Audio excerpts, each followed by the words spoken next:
నమస్తే. Welcome to our channel. Senior journalist Damu Balaji గారు ఉన్నారు. వారితో మాట్లాడదాం. సార్ నమస్తే సార్. నమస్తే అండి. సార్ 'గేమ్ చేంజర్' మూవీ ఒక బోరింగ్ సినిమా అని ఒమైర్ సంధు అనే ఒక వ్యక్తి చెప్పారు సార్. దాని గురించి మీరేం ఉమైర్ సంద్ వెరీ కాంట్రవర్షియల్ పర్సన్. హ్మ్. అతను ఎక్కడ ఉంటాడో ఎవడికి తెలీదు. ఎక్కువ దుబాయ్‌లో ఉంటానని చెప్తాడు. హ్మ్. అతను అనేక కాంట్రవర్షియల్ స్టేట్మెంట్ ఇస్తుంటాడు.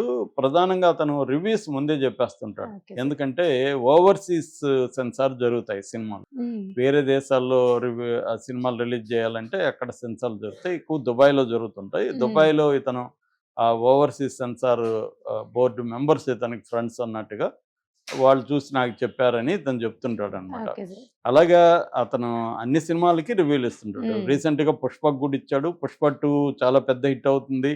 అసలు మామూలుగా లేదు సినిమా, ఇది వైల్డ్ ఫైర్ ఇవన్నీ చెప్పాడు అతను. హ్మ్. అతను చెప్పింది ఆ విషయంలో రైట్ అయింది. ఇప్పుడు 'గేమ్ చేంజర్‌కి' నిన్న ట్వీట్ చేశాడు. అది బాగా సంచలనంగా మారింది. వైరల్ అవుతుంది. ఆ హ్మ్. ట్వీట్‌లో అతను ఏం చెప్పాడంటే, ఇట్ డజంట్ వర్క్ అని చెప్పాడు. అది ఓహ్! పనిచేయదు. హ్మ్. సినిమా బాలేదు. హ్మ్. వీకెస్ట్ ఫిల్మ్ టు డేట్ అన్నాడు. అంటే రామ్ చరణ్ కెరీర్‌లోనే ఇది వీకెస్ట్ ఫిల్ము. శంకర్ కెరీర్‌లో కూడా ఇది అత్యంత బలహీనమైన సినిమా. వీకెస్ట్ హ్మ్. ఫిల్మ్ అని చెప్పాడు. మూడోది cringe and poor performances from the lead actors. Cringe అంటే అసలు బాలేదు. హ్మ్. పూర్ పెర్ఫార్మెన్స్‌లు లీడ్ యాక్టర్స్ ఎవరివి కూడా బాలేదు. హ్మ్. Boring and outdated story, screen play and dialogues. Story గాని, స్క్రీన్ ప్లే గాని, డైలాగ్స్ గాని కూడా బోర్‌గా ఉన్నాయి. అవుట్‌డేట్ ఎప్పుడో హ్మ్. పాత వ్యవహారం అని చెప్పాడు. దాని తర్వాత ద ఫిల్మ్ ఈజ్ టార్చర్ అని పెట్టాడు లాస్ట్‌లో. హ్మ్. అంతకు ముందేమో సారీ ఫర్ ఆర్‌సీ ఫ్యాన్స్ అని పెట్టాడు. ఓకే. ఆర్‌సీ ఫ్యాన్స్‌ని చూస్తే నాకు హ్మ్. బాధేస్తుంది. హ్మ్. So, the film is torture అనేది అతని బాటమ్ లైన్ అన్నమాట. హ్మ్. ఈ ఫిల్ము ఒక హింస, చూసేవాడికి హింస అనేది హ్మ్. అతను చెప్పాడు. ఇది అతను చూసాడా? చూసినోళ్ళు అతనికి చెప్పారా? అవును సార్. ఇవేవి మనకు తెలీదు. హ్మ్. కాకపోతే అతను ఉమైర్ సందూది దేశవ్యాప్తంగా సంచలనం సృష్టిస్తాయన్నమాట. ఎందుకంటే హుహు. అతను కాంట్రవర్సీ‌లు పెడుతుంటాడు.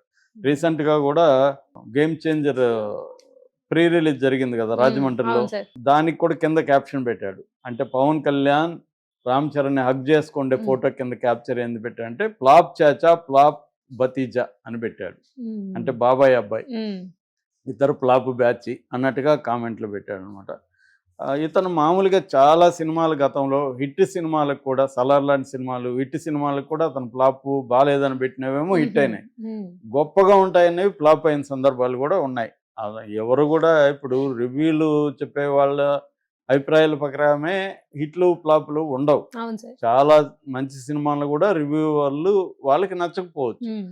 కానీ చాలామందికి నచ్చుతుంది. ఇప్పుడు 'పుష్ప 2'నే తీసుకుంటే సౌత్ ఇండియాల కంటే నా హిందీ బెల్ట్‌లో విపరీతంగా దాదాపు 1000,00,00,000, 800,00,00,000 దాటేసింది. హ్మ్. 1000,00,00,000 కూడా అయ్యే అవకాశం ఉంది. హ్మ్. ఇంకా దీనికంటే 2 మాత్రమే ముందున్నాయి. 'షారుఖ్ ఖాన్' సినిమాలు 2 మాత్రమే ముందున్నాయి తప్ప 'పఠాన్' ఒకటి, 'జవాన్' ఒకటి. ఆ రెండే 1000,00,00,000 దాటిన సినిమాలు.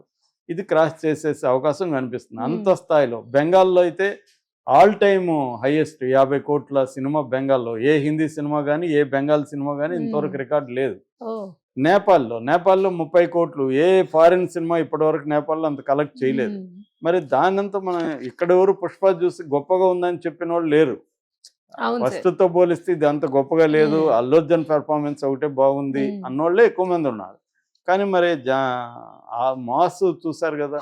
ఇప్పుడు ఆల్ రికార్డ్స్‌ని అది బ్రేక్ చేసేసింది. హ్మ్. 32 రోజుల్లో అది 2,000,00,00,000 చేరుకునే కనపడుతుంది. 1,800,00,00,000 హ్మ్. ఎళ్ళిపోయి 'బాహుబలి 2' రికార్డ్స్‌ని గూడా బ్రేక్ చేసింది. ఇంకొకే ఒక రికార్డ్ ఉంది. ఇంటర్నేషనల్‌గా అది బ్రేక్ హ్మ్. చేయాల్సిన రికార్డు 'దంగల్' 'దంగల్‌కి' మూవీ. అవును సంబంధించిన సార్. 2,000,00,00,000. మరి హ్మ్. ఆ స్థాయికి ఎలా వెళ్ళగలిగింది? అంటే ఇక్కడ ఇతను చెప్పిందాన్ని గ్యారంటీగా నమ్మలేం. కాకపోతే కొన్ని విషయాలు చూసినప్పుడు ఇతను బోరింగ్ స్క్రీన్ ప్లే, హ్మ్. బోరింగ్ అవుట్‌డేటెడ్ అంటున్నాడు. ట్రైలర్ చూస్తే మనకు కొంత లుక్ అయితే ఉంది. అంటే చూసిన డిజావు ఫీలింగ్ అంటాం. మనం హ్మ్. ఆల్రెడీ చూసిందే హ్మ్. అనిపిస్తుంది. ఎందుకంటే ఈవెన్ రాజమౌళి మాట్లాడుతూ కూడా నాకిది ఒకే ఒక్కటి సినిమా గుర్తొచ్చిందన్నాడు. ఎందుకు ఒకే ఒక్కళ్ళలో ఒక జర్నలిస్ట్ ఒక సీఎంని ఛాలెంజ్ హ్మ్. చేస్తాడు. ఇక్కడేమో ఒక ఐఏఎస్ ఆఫీసర్ ఒక సీఎంని ఛాలెంజ్ చేస్తున్నాడు. అతను రే అంటే ఇతను కూడా రే అంటున్నాడు. హ్మ్. ఆ ఛాలెంజ్ కనబడుతుంది. సినిమా అంతా కూడా వీళ్ళిద్దరి మధ్య ఛాలెంజే సినిమా. దీనికొక రివెంజ్ స్టోరీ యాడ్ చేశారు. సో, ఈ రివెంజ్ స్టోరీ పాతగానే ఉంది. తర్వాత కథ కూడా పాతగానే ఉంది. ట్రైలర్ చూస్తే కొత్త అంశాలేమి కనబడలేదు. కాకపోతే రిచ్‌గా లావిష్గా ఉంది. శంకర్ సినిమాలకి తెలిసిందే 5 అవును మొత్తం 5 పాటలకు గాను 75 కోట్లు ఖర్చు పెట్టామని దిల్ రాజు కూడా చెప్పాడు.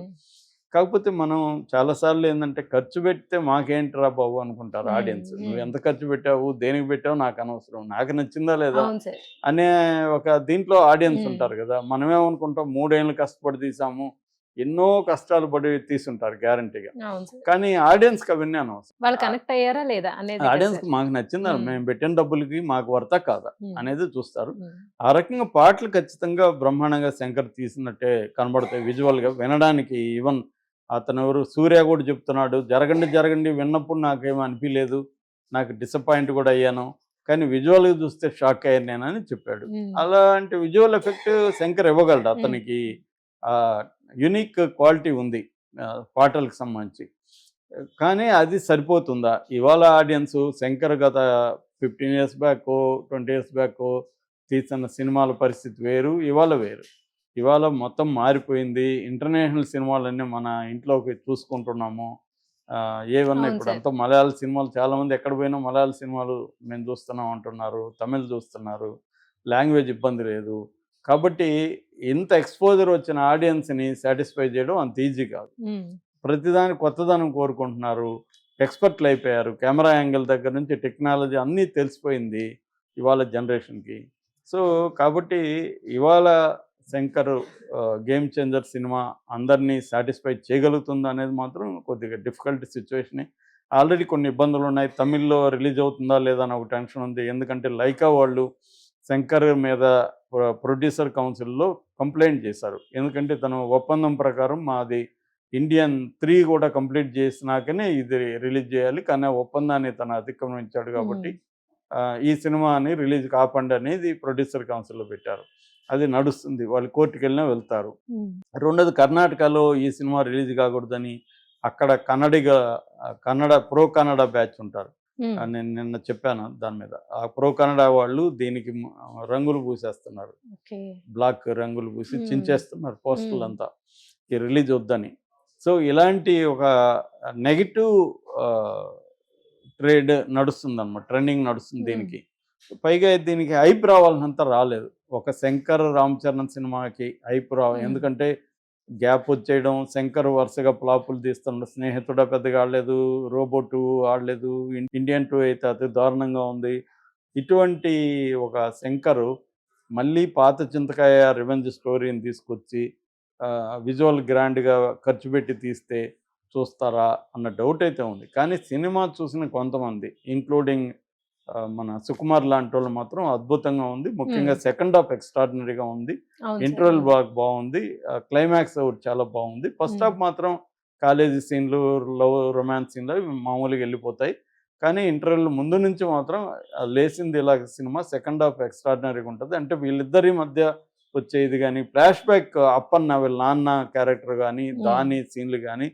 ఎందుకంటే రామ్ చరణ్ కొత్తగా ఉంటాడు, ఆ గెటప్ ఇప్పటి వరకు రామ్ చరణ్ లేదు, కొత్తగా ఉంటుంది అనేది చెప్తున్నారు. ఇప్పుడు మనకి చిరంజీవి సినిమాలో చూస్తే ఇంద్ర ఉంది ఫర్ ఎగ్జాంపుల్, అట్లాంటి అనేక సినిమాల్లాగే ఇంద్ర ఉంటుంది. భాష ఇవన్నీ కలిపి కొట్టాడు చిన్ని కృష్ణ, అందరికి తెలుసు. అయినా అది మంచి పెద్ద హిట్ అయింది. ఎందుకంటే అప్పటి వరకు ఇతను ఫ్యాక్షన్ రోల్ చేయలేదు చిరంజీవి, కొత్తగా అనిపించింది. అలాగా రామ్ చరణ్ కూడా కొత్తగా అనిపించొచ్చాము, చెప్పలేము. టైట్ స్క్రీన్ ప్లే కూడా చెప్తున్నాడు ఎవరు శంకరు.